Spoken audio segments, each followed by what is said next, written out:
90 రోజుల కోర్సు పూర్తి చేస్తే చాలు 100% ప్లేస్మెంట్ సపోర్ట్ తో సాఫ్ట్వేర్ జాబ్ మీ సొంతం. వెంటనే కోడ్ జ్ఞాన్ డెస్టినేషన్ ని సంప్రదించండి. Welcome to Suman TV. నేను మీ Suman TV Nag. According to Vedic astrology, especially career astrology కనుక మనం చూసుకుంటే కన్యా రాశి వారికి, అది కూడా విమెన్కి కనుక మనం చూస్తే ఉగాది నుంచి 2025 ఉగాది నుంచి నెక్స్ట్ ఉగాది వరకు ఏ విధంగా ఉండే అవకాశం ఉంటుంది అండ్ ఏ కెరీర్లో వారు బాగా రాణించగలుగుతారు అనేది ఈరోజు మనతో పాటు వేదిక్ ఆస్ట్రాలజర్ ఉమా గారు ఉన్నారు. అది వారి మాటలోనే తెలుసుకుందాం. హలో ఉమా గారు. హలో నాగరాజ్. ఈ ఉగాది నుంచి కనుక మనం చూసుకుంటే అండి, కెరీర్ ఆస్ట్రాలజీ ప్రకారం కన్యా రాశి వారికి ఏ కెరీర్ బాగా సూట్ అవుతుంది, ఏ కెరీర్లో వారు బాగా రాణించగలుగుతారు, ఏ విధంగా ఉండే అవకాశం ఉంటుంది, ఆల్రెడీ ఎగ్జిస్టింగ్ పీపుల్ కూడా ఎలా ఉంటుంది? ఇప్పుడు మనం మాట్లాడుకునేటువంటి అంశము ఎస్పెషల్లీ కెరీర్ గురించి అండి. కెరీర్ ఆస్ట్రాలజీ నార్మల్గా చెప్పేటువంటి ఆస్ట్రాలజీ అన్ని ఆస్పెక్ట్స్ ఆఫ్ లైఫ్ గురించి చెప్తుంది. కెరీర్ ఆస్ట్రాలజీ వాళ్ళు చేసేటువంటి వృత్తిని ఎస్పెషల్గా ఫోకస్ చేసి చెప్పేటువంటిది కెరీర్ ఆస్ట్రాలజీ. అయితే ముఖ్యంగా ప్రతి ఒక్కరూ జీవితంలో ఎందుకు పుట్టారో, నేను ఎందుకు పుట్టానో తెలుసుకోవాలని, ఒక జన్మ రహస్యం ఏంటో తెలుసుకోవాలని ఉంటుంది. ఆ జన్మ రహస్యం తెలుసుకునేటువంటి గ్రహాన్ని ఆత్మకారక గ్రహము అని జ్యోతిష్ శాస్త్రం, వేదిక ఆస్ట్రాలజీ చెబుతోంది. నేను పుట్టి ఏ పని చేయడం కోసం నేను పుట్టానో, ఏ పని చేస్తేనే సక్సెస్ అవుతానో అదే కెరీర్ అండి. ఆ కెరీర్ కోసం మనం ఏం పని చేయాలో తెలుసుకోవడానికి, ఎటువైపు వెళ్తే సక్సెస్ అవుతానో తెలుసుకోవడం కోసం చెప్పేదే అమాత్య కారక గ్రహము. అయితే ఈ అమాత్య కారక గ్రహంతో పాటు ఇండివిజువల్ చార్ట్లో, హోరోస్కోప్లో 2nd, 6th అండ్ 10th లార్డ్ను అనుసరించి కొన్ని గుణాలను జ్యోతిష్ శాస్త్రం చెప్పింది. అయితే అవి సత్వ, రజస్, తమో గుణాలు, పైగా సర్వగుణంతో సహా. ముందుగా సత్వగుణం అనుకోండి. సత్వగుణంలో ఎక్కువగా బ్రెయిన్ యాక్టివిటీ, తెలివితేటలతో ఎక్కువగా పనిచేసేటువంటి వృత్తులు ఎక్కువగా ఉంటాయి. ఫిజికల్ యాక్టివిటీ తక్కువగా ఉంటుంది. ఎగ్జాంపుల్ టీచర్స్ అవ్వచ్చు, ప్రొఫెసర్స్ అవ్వచ్చు, పిహెచ్డి చేసిన వాళ్ళు అవ్వచ్చు, లేకపోతే ప్రవచనకర్తలు అవ్వచ్చు, పురాణాలు చెప్పేవాళ్ళు, ఆస్ట్రాలజర్స్ అవ్వచ్చు, లేకపోతే శాస్త్రవేత్తలు, సైంటిస్టులు అవ్వచ్చు, తత్వవేత్తలు అవ్వచ్చు, లేకపోతే కూర్చుని చేసేటువంటి చార్టెడ్ అకౌంటెంట్స్ అవ్వచ్చు. కూర్చుని చేసేటువంటి పనులు ప్రతి ఒక్కరూ కూడా ఈ సత్వగుణానికి సంబంధించిన వాళ్ళు.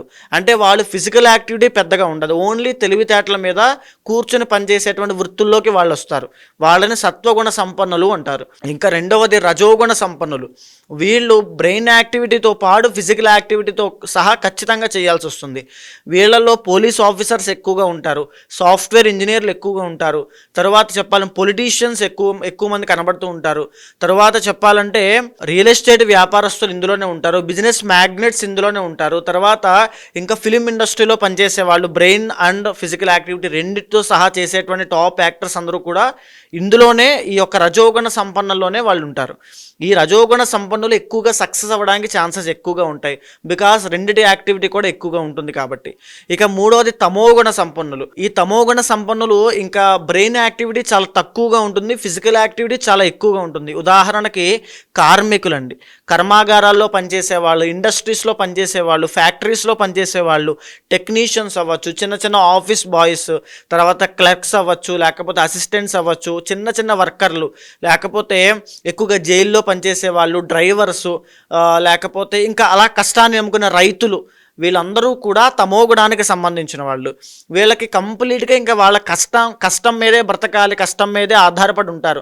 ప్రతి వాళ్ళు మనకి నిత్యం మనం కనిపించే మన జీవితంలో మనం బయట చూసేటువంటి కష్టాన్ని నమ్ముకునే చిన్న చిన్న ఆటో వర్కర్లైనా, లారీ తోలుకునే వాళ్ళైనా, బస్ డ్రైవర్స్ అయినా, లేక కూలి పనికి వెళ్ళే వాళ్ళైనా, వీళ్ళందరూ కూడా తమోగుణానికి సంబంధించిన వాళ్ళు. వాళ్ళ కష్టం మీదే వాళ్ళు బ్రతకాలి. ఇక నాలుగవది సర్వగుణ సంపన్నులండి. వీళ్ళు చాలా ఇంపార్టెంట్. ఎందుకనంటే వీళ్ళకి సత్వ, రజస్, తమో గుణాలు మూడు కూడా వీళ్ళకి క్యాపబిలిటీ ఉంటుంది. అవసరం బట్టి వాళ్ళు తెలివితేటలతో అయినా పనిచేయగలరు, ఫిజికల్ యాక్టివిటీతో అయినా పనిచేయగలరు. రెండూ కలిపి కూడా వాళ్ళు వర్క్ చేసేటువంటి కెపాసిటీ వీళ్ళలో ఉంటుంది. ఎక్కువ మంది సర్వగుణ సంపన్నులు ఫిలిం ఇండస్ట్రీలో మనకి కనబడుతూ ఉంటారు.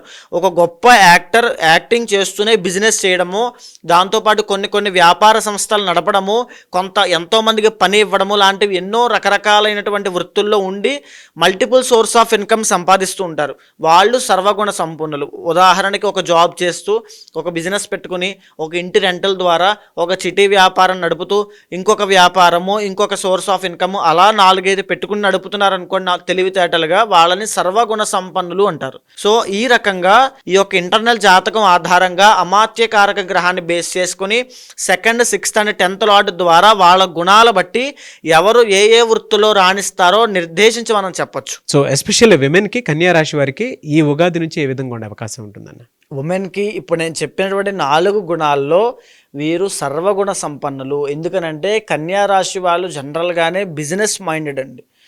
ఏదైనా వ్యాపారంగా ఒక కమర్షియల్ కోణంలో ఆలోచించాలి అంటే కన్యా రాశి వాళ్ళే చేస్తారు. ఎక్కడి నుంచి లాభం వస్తుంది, ఎక్కడి నుంచి మనం సామరస్యంగా వెళ్ళి ప్రతి ఒక్కరిని కలుపుకుంటూ వెళ్ళిపోవచ్చు, ఎక్కడి నుంచి డబ్బు సంపాదించవచ్చు, ఎలాంటి సోర్స్ ఆఫ్ ఇన్కమ్ ద్వారా మనం ముందుకు వెళ్ళొచ్చు, ఇలాంటి తెలివితేటలన్నీ కూడా కన్యా రాశి వాళ్ళకి చాలా ఎక్కువ ఉంటాయి. సో కన్యా రాశి వాళ్ళు వెరీ టాలెంటెడ్ అండ్ సర్వగుణ సంపన్నులు. Because the original 2nd house వచ్చి వీళ్ళకి తుల అవుతుంది, శుక్రుడు ఆధిపత్యం వహిస్తాడు. అండ్ 6th లార్డ్ వచ్చి కుంభము బిజినెస్, అండ్ తర్వాత 10th లార్డ్ వచ్చి మళ్ళీ బిజినెస్. అంటే కంప్లీట్గా వీళ్ళు బిజినెస్ని వీళ్ళ క్రియేటివ్గా ఇండిపెండెంట్గానే ముందుకు వెళ్ళగలిగే తత్వము వీళ్ళలో ఉంటుంది. కన్యా రాశి స్త్రీలు ఎక్కువ శాతము ఇంట్లో ఉంటూ హోమ్ మేకర్స్గా ఉండే అవకాశాలు ఎక్కువగా ఉంటాయి. సో లేదు జాబ్ చేయాలనుకునే వాళ్ళు సర్వగుణ సంపన్నులుగా వ్యాపారంలోకి దిగి వ్యాపారంలో అత్యున్నత స్థాయికి వెళ్తారు. సో అలాని జాబ్ వీళ్ళకి బాగోదా అంటే బాగుంటుంది. బికాజ్ 6th లార్డ్ శని అవ్వడం వల్ల ఖచ్చితంగా బాగుంటుంది. కానీ జాబ్ కన్నా రాదర్ దాన్ జాబ్ వీళ్ళు బిజినెస్ని మీరు సెలెక్ట్ చేసుకుంటే ఎక్సలెంట్ కెరీర్ అనేది వీళ్ళకు ఉంటుంది. వీళ్ళ క్రియేటివ్ థాట్స్, వీళ్ళ యొక్క కష్టము, వీళ్ళు ఆలోచించేటువంటి విధానం అంతా కూడా కంప్లీట్గా కమర్షియల్గా ఉంటుంది. విపరీతమైన డబ్బు సంపాదిస్తారు, అది కూడా ఓన్ ఇండివిజువల్గా మాత్రమే. ఎప్పుడైతే వీళ్ళు పార్ట్నర్షిప్లో బిజినెస్లోకి వెళ్తారో కంప్లీట్గా నష్టపోతారు. మళ్ళీ మీరు బిజినెస్లోనే ఉండి మీది కన్యా రాశి అనుకుంటే పార్ట్నర్షిప్ అస్సలు చేయొద్దమ్మా, నష్టపోయేటువంటి అవకాశాలు ఉంటాయి, చాలా జాగ్రత్తగా చూసుకోండి. అయితే coming to career astrology, individual జాతకం అనేది కీ రోల్ ప్లే చేస్తుందండి. ఇండివిజువల్ జాతకం అని అంటే అందులో అమాత్యకారక గ్రహము, మనం ఇందాక చెప్పాను. అమాత్యకారక గ్రహము అని అంటే ఏదైతే the highest 2nd degree planet ఉంటుందో అదే అమాత్యకారక గ్రహము. ఆ గ్రహము ఏ గ్రహం అయింది, అది ఈ కన్యా రాశికి సూట్ అవుతుందా? ఉదాహరణకి వీళ్ళకి బిజినెస్ అనేది ఎక్సలెంట్గా ఉంటుందని చెప్పాను. ఈ అమాత్యకారక గ్రహం కూడా ఏ బుధుడో ఏ గురుడో అయితే లేకపోతే ఏ శుక్రుడో అయితే ఎక్సలెంట్గా రాణిస్తారు. అప్పుడు కూడా అమాత్యకారక గ్రహము యోగిస్తూ ఉండాలి. అంటే అది ఒక రిట్రోగేషన్లో ఉండడం కానీ, కంబషన్లో ఉండడం కానీ, లేకపోతే అది ఒక శత్రు ఎనిమి దాంట్లో ఉండడం కానీ ఉంటే కనుక వాళ్ళకి బలం ఉండదు. వాళ్ళ ప్రయత్నం బిజినెస్లో చేస్తుంటారు కానీ ఆ గ్రోత్ అనేది అందదు. సో అందరూ బిజినెస్ చేయాలనుకుంటారు కన్యా రాశి వాళ్ళు. ఫర్ సపోజ్ ఎగ్జాంపుల్కి అందులో ఎవరికైతే అమాత్యకారక గ్రహం యోగిస్తూ ఉంటుందో, ఎవరికైతే ఏ గ్రహ కారకత్వానికి సంబంధించిన బిజినెస్ చేస్తూ ఉంటారో వాళ్ళు మాత్రమే ఎక్సలెంట్ ఫ్యూచర్ ఉంటుంది. ఉదాహరణకి బుధుడు తీసుకున్నారనుకోండి, బిజినెస్కి కారణమైనటువంటి గ్రహము. అదేవిధంగా శుక్రుడు తీసుకున్నారనుకోండి, బిజినెస్లో బూటిక్స్ కానీ, బట్టల వ్యాపారం కానీ, లేకపోతే లగ్జరీ ఐటమ్స్ కానీ, పెర్ఫ్యూమ్స్ కానీ, ఫ్రాగ్రెన్సెస్ కానీ, ఇలాంటి వ్యాపారాలు. అదే మళ్ళా మీరు బుధుడుండి మళ్ళా ఏ రవో తీసుకున్నారనుకోండి, మెడికల్ షాప్స్, గోల్డ్ షాప్స్, ఇలాంటివన్నీ వస్తాయి. చంద్రుడు మళ్ళీ సిల్వర్ షాప్స్, పాల పదార్థాలు వ్యాపారాలు, లిక్విడ్స్ ఇవన్నీ వస్తాయి. అలా ఎవరైతే వాళ్ళకి సూట్ అయ్యేటువంటి అమాత్యకారక గ్రహాన్ని గమనిస్తూ దానికి తగినటువంటి వృత్తుల్లో ప్రయత్నం చేస్తున్నారో వాళ్ళకి ఎక్సలెంట్గా ఉంటుంది. ఇక కమింగ్ టు 2025 కన్యా రాశి వాళ్ళకి బిజినెస్ అనేది దెబ్బతినే అవకాశాలు ఉంటాయి. ఈ మాట ఎందుకు వాడుతున్నానంటే మీరు చూస్తే కన్యా రాశి నుంచి మీనరాశి 7th హౌస్ అవుతుంది. ఈ 7th హౌస్లో అయినటువంటి మీనరాశిలో 7th హౌస్ అంటే ఒరిజినల్ బిజినెస్ హౌస్ అండి. ఈ హౌస్లో వీళ్ళకి షష్టగ్రహ కూటమి పట్టబోతోంది. ఈ షష్టగ్రహ కూటమి ఎఫెక్ట్ వల్ల బిజినెస్లో లాస్ అయ్యే అవకాశాలు ఉంటాయి. 2 కేసెస్లో ఉంటాయి. ఒకటి, ఎవరికైతే అమాత్యకారక గ్రహం బాలేక ఇబ్బంది పడుతూ ఉంటుందో వాళ్ళకి భారీ నష్టం అనేటువంటి జరుగుతుంది. వాళ్ళు వ్యాపారంలో ఎంత తోపులైనప్పటికీ కూడా, వాళ్ళు ఎంత తెలివితేటలు ఉన్నప్పటికీ కూడా, వాళ్ళ చాకచక్యం ఎప్పటి వరకు ఎంత యాక్టివ్గా ఉన్నప్పటికీ కూడా ఈ సమయంలో వాళ్ళకి బ్రేక్ పడుతుంది అమాత్యకారక గ్రహం బాలేకపోతే. ఒకవేళ అమాత్యకారక గ్రహం చాలా ఎక్సలెంట్గా రాణిస్తుంది అనుకోండి, వాళ్ళు చిరు వ్యాపారం చేసుకునే వాళ్ళైనా పర్వాలా, ఈ యొక్క షష్టగ్రహ కూటమితో వాళ్ళ లైఫ్ అనేది టర్న్ అవ్వబోతుంది. టర్న్ అయిపోతుంది ఖచ్చితంగా. వాళ్ళ వ్యాపారం అనేది వేరే లెవెల్లోకి వెళ్తుంది. ఖచ్చితంగా వాళ్ళ వ్యాపారము ఎక్స్పాన్షన్ అవుతుంది. విపరీతమైన లాభాలు, ప్రాఫిట్స్, డబ్బులు అన్నీ వస్తాయి. గొప్ప కీర్తి ప్రతిష్టలు, గొప్పగా వాళ్ళకి తెలియకుండానే వాళ్ళ వ్యాపారం ప్రమోట్ అవుతుంది. ఇవన్నీ కూడా దేని మీద డిసైడ్ అయి ఉంటుంది అంటే అమాత్య కారక గ్రహం మీద, ఇండివిజువల్ జాతకం మీద ఆధారపడి ఉంటుంది. సో ఈ యొక్క పీరియడ్ ఆఫ్ టైంలో ఖచ్చితంగా కన్యా రాశి వాళ్ళు చేయాల్సింది, ఎవరైతే జాబ్లో ఉన్నారనుకోండి, జాబ్లో ఉంటే మీకు అంత ఎఫెక్ట్ అనేది ఉండదు. మేజర్గా ఒకవేళ 25 to 35 మధ్యలో ఉన్న వాళ్ళకి, వాళ్ళు జాబ్లో ఉన్నట్లయితే, సో మెజారిటీ ఆఫ్ పీపుల్ కన్యారాశి వాళ్ళు కొంతకాలం జాబ్ చేసి మళ్ళీ కొంతకాలం హోమ్ మేకర్స్గా ఉండి, ఆ తర్వాత మళ్ళీ ఇంట్లోంచి ఏదైనా చేద్దాము, లేకపోతే మళ్ళీ వర్క్ ఫ్రమ్ హోమ్ చేద్దాం లాంటివి ఆలోచనలు పుడుతూ ఉంటాయి వీళ్ళకి.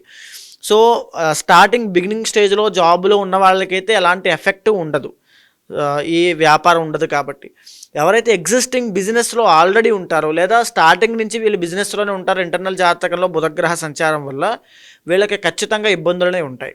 సో ఖచ్చితంగా మీ ఇంటర్నల్ జాతకం చూసుకోండి. 2nd, 6th and 10th Lord's గమనించండి, వాళ్ళు ఏ ఏ స్థానాల్లో ఉన్నారో చూడండి. తర్వాత మీరు పార్ట్నర్షిప్ పెట్టుకోవచ్చో లేదో కూడా ఇంటర్నల్ జాతకంలో చూసుకోండి. మీకు ఇప్పుడు జరగబోయే మార్పులు అనుసరించి దశ అంతర్దశలు ఏమిటి, వాళ్ళు ఏ ఏ స్థాయిలో ఉన్నారు, ఎలాంటి స్థితిలో ఉన్నారో గమనించండి. తరువాత మీరు పూర్తిగా గమనించాల్సింది అమాత్య కారక గ్రహం ఎవరు, ఆయనకి షడ్బలం ఎంత, ఆయన ఏ స్థితిలో ఉన్నారో గమనించండి. ఆయనకి సంబంధించి పూజలు నిర్వహించండి. ఎప్పుడైతే అమాత్య కారక గ్రహానికి సంబంధించిన పూజలు నిర్వహిస్తారో కెరీర్ అనేది చాలా హ్యూజ్గా గ్రో అవుతుంది. అదే మీ కెరీర్ సీక్రెట్. ఖచ్చితంగా చేయండి. ఈ టైం అనేది చాలా వాల్యుబుల్ టైం. బిజినెస్లో ఉన్న వాళ్ళు ఎస్పెషల్లీ ఖచ్చితంగా చేయాలి. దాంతోపాటుగా ఈ యొక్క కన్యా రాశి వాళ్ళకి రాబోయేటువంటి రోజుల్లో మీరు చూసుకుంటే కనుక గురుబలం అనేటువంటిది తక్కువగా ఉండే అవకాశాలు ఉంటాయి. ఇప్పుడు కూడా 3 గ్రహాలు 4 గ్రహాలు మాత్రమే యోగిస్తున్నాయి. కాబట్టి అగ్రెసివ్గా వెళ్లకుండా కాస్త సేఫ్ గేమ్ ఆడుకోండి, సేఫ్గా వెళ్ళండి. భారీ ఇన్వెస్ట్మెంట్లు బాగున్న వాళ్ళు కూడా పెట్టద్దు. బికాజ్ ఇంటర్నల్ జాతకం అంత ఎక్సలెంట్గా ఉంటే మీరు ఇష్టం పెట్టుకోవచ్చు, రిస్క్ చేసుకోవచ్చు, లేకపోతే దాని జోలికి కూడా వెళ్ళొద్దు. ఎలా అండి, అంటే వీళ్ళకి అంటే ఫ్రెషర్స్కిను ఎగ్జిస్టింగ్ పీపుల్కి ఏజ్ గ్రూప్ని బట్టి ఏ విధంగా ఉండే అవకాశం ఉంటుంది నెక్స్ట్ ఇయర్ ఉగాది వరకు? ఫ్రెషర్స్కి అయితే ఖచ్చితంగా వీళ్ళకి అంత ఇబ్బంది ఉండదు, జాబ్లో ఉన్న వాళ్ళకి. అదే బిజినెస్లో ఉన్న వాళ్ళకైతే కంప్లీట్గా లాస్ అయిపోతారు. ఫ్రెషర్స్ అయ్యుండి బిజినెస్లో ఉంటే లాస్ అయిపోతారు. ఒకవేళ ఫ్రెషర్స్ అయ్యుండి జాబ్ కెరీర్లో ఉంటే వాళ్ళకి ఏం ఎఫెక్ట్ ఉండదు. ఒకవేళ ఎగ్జిస్టింగ్ బిజినెస్లో ఉన్నవాళ్ళు, ఆ బిజినెస్లో ఉన్న వాళ్ళు అయితే కంప్లీట్గా రాంగ్ ఇన్వెస్ట్మెంట్ వల్ల, లేకపోతే రాంగ్ చేంజ్ వల్ల, ఏదో ఒక చేంజ్ తీసుకోవడం, అది రాంగ్ డైరెక్షన్లోకి వెళ్ళడం వల్ల కంప్లీట్గా నష్టపోయే అవకాశాలు ఎక్కువ శాతం ఉంటాయి. వెరీ వెరీ కేర్ఫుల్గా ఉండాలి. సో ఇలాగే జరుగుతుందా అంటే ఇండివిజువల్ జాతకంలో అమాత్య కారక గ్రహం బాగున్న వాళ్ళు ఈ స్థాయిలో వ్యాపారం చేసేవాళ్ళు కూడా ఈ పెద్ద స్థాయిలోకి వెళ్ళిపోవచ్చు. భారీ చేంజెస్ అనేవి అదృష్టం కలిసి వచ్చేయచ్చు. అది అమాత్య కారక గ్రహం మీద ఆధారపడి ఉంటుంది. అలా అదృష్టం కలిసి రావడం కోసం ఆ పూజలు ఖచ్చితంగా నిర్వహించాలి. అదేవిధంగా వీళ్ళు ఆ వ్యాపారము పెరగడానికి మహాలక్ష్మీదేవి యొక్క ఆరాధన ప్రతినిత్యము చేయాలి. ప్రతి శుక్రవారాన్ని యూజ్ చేసుకోండి. ప్రతి శుక్రవారము మీకు చాలా ముఖ్యమైనది. ఒకటే మంత్రం గుర్తుపెట్టుకోండి, ఓం శ్రీం ఐశ్వర్యలక్ష్మీ నమః అనేటువంటి మంత్రాన్ని ప్రతి శుక్రవారము బ్రహ్మ ముహూర్తంలో లేచి జపం చేయండి. ఒక గొప్ప ఐశ్వర్యవంతమైనటువంటి ఆలోచనలు పుడతాయి. ఐశ్వర్యం పట్టేటువంటి ఆ అడుగులోకి మీరు వెళ్తారు. గొప్ప ఆరోగ్యము, గొప్ప ఐశ్వర్యము, గొప్ప ధన సంపదలు కలుగుతాయి. సో ఏదైనా వ్యక్తిగత జాతకం ప్రకారం ఉంటుందంటారు ఆధారం. ఎందుకంటే మనం ఇప్పుడు డేట్ ఆఫ్ బర్త్ లేకుండా ఒక బ్లూ ప్రింట్ లాగా జరగబోయే మార్పులను అనుసరించి ఎలాంటి మార్పులు తీసుకుంటే మంచిదో మనం చెప్పాం. కానీ ఇండివిజువల్ జాతకం మీద కంప్లీట్ లైఫ్ అనేది డిపెండ్ అయి ఉంటుంది. కాబట్టి వాళ్ళతో మాట్లాడిన తర్వాత వాళ్ళ ఒపీనియన్ ఏంటి, వాళ్ళు ఎలాంటి చేంజెస్ చేయాలనుకుంటున్నారు, వాళ్ళకి ఎలాంటి కోరికలు ఉన్నాయో తెలుసుకుని అది ఎలాంటి డైరెక్షన్లోకి తీసుకెళ్తే వాళ్ళ విజయాన్ని పొందుతారు, అసలు ఆ యోగం ఉందా లేదా అనేది చెప్పొచ్చు. ఖచ్చితంగా అలాంటి వాళ్ళు ఎవరైనా ఉంటే కింద కనిపించేటువంటి నెంబర్కి కాల్ చేస్తే మా వాళ్ళు పూర్తి వివరాలు మీకు ఇస్తారు. ఖచ్చితంగా మీ ఇండివిజువల్ జాతకం చూసి గోచారాన్ని సమన్వయం చేస్తూ మీ కోరిక దానికి తగినట్టుగా, మీకు సమస్య తగినట్టుగా ఒక బెస్ట్ ప్రొటెక్షన్ అనేది ఖచ్చితంగా ఇస్తాను. అయితే ఎవరికి వారి వ్యక్తిగత జాతకం ప్రకారం మీ దగ్గర అపాయింట్మెంట్ తీసుకొని పరిహారాల కోసం అని చెప్పేసి చాలామంది అంటే కెరీర్లో సక్సెస్ అవుదాము అనుకున్నటువంటి వాళ్ళు, లేదా ఏదైనా కొత్తగా కెరీర్ స్టార్ట్ చేద్దాము అనుకున్నటువంటి వాళ్ళు, లేదంటే వైఫ్ అండ్ హస్బెండ్ రిలేషన్షిప్కి సంబంధించిందైనా సరే, లేదా పెళ్ళిళ్ళ సీజన్ వస్తుంది దానికి సంబంధించిందైనా సరే, మీలాంటి వాళ్ళు అపాయింట్మెంట్ తీసుకుని ముందుకు వెళ్దాం అనుకున్నటువంటి వాళ్ళు చాలామంది ఉంటారు. సో మిమ్మల్ని అప్రోచ్ అవ్వాలి అంటే ప్రాసెస్ ఏంటి? ఖచ్చితంగా అండి. ఎందుకంటే ఇప్పటిదాకా నేను చెప్పినవన్నీ కూడా గోచార ఫలితము. ఎందుకంటే మీరు ఇప్పుడు వివాహం కోసం అన్నారు కదా, షష్టగ్రహ కూడా మీ 7th హౌస్ మీద ప్రభావితం వల్ల వైవాహిక జీవితం కూడా ఎఫెక్ట్ అవుతుంది. అది కూడా ఒక పాయింట్ అండి ఖచ్చితంగా. సో అలాంటి వాళ్ళు ఎవరైనా సరే ఇండివిజువల్ జాతకం తప్పకుండా చూసుకోవాలి. కంపాటబిలిటీ అవ్వచ్చు, వాళ్ళ దశ అంతర్దశలు D1, D9, D10 చార్ట్, సమాత్య కారక గ్రహము, ఆత్మకారక గ్రహం ఇవన్నీ చూసుకోవాలి. సో అలాంటి వాళ్ళు ఎవరైనా తప్పకుండా కింద కనిపించేటువంటి నెంబర్కి కాల్ చేయొచ్చు. పూర్తి వివరాలు మా వాళ్ళు మీకు అందిస్తారు. తప్పకుండా ఏదైతే మీ కోరిక ఉంటుందో, ఏదైతే మీ కష్టం ఉంటుందో దానికి తగినట్టుగా జాతకం ఏం చెబుతోందో, మీ యొక్క అభిప్రాయం ఏంటో తెలుసుకుని దానికి రెండిటికి సమన్వయం చేస్తూ ఒక నిర్దిష్టమైన పరిహారాన్ని మీతో ఆచరింపజేసి ఖచ్చితంగా మీకు మంచి రిజల్ట్స్ వచ్చేలాగా ఎక్సలెంట్ కెరీర్ ఉండేలా చేస్తాను. థ్యాంక్ యూ సో మచ్ అమ్మా గారు. థ్యాంక్ యూ అండి. సో చూసారు కదా వీడియో. ఈ వీడియోపై మీ అభిప్రాయం కమెంట్ బాక్స్లో పోస్ట్ చేయండి.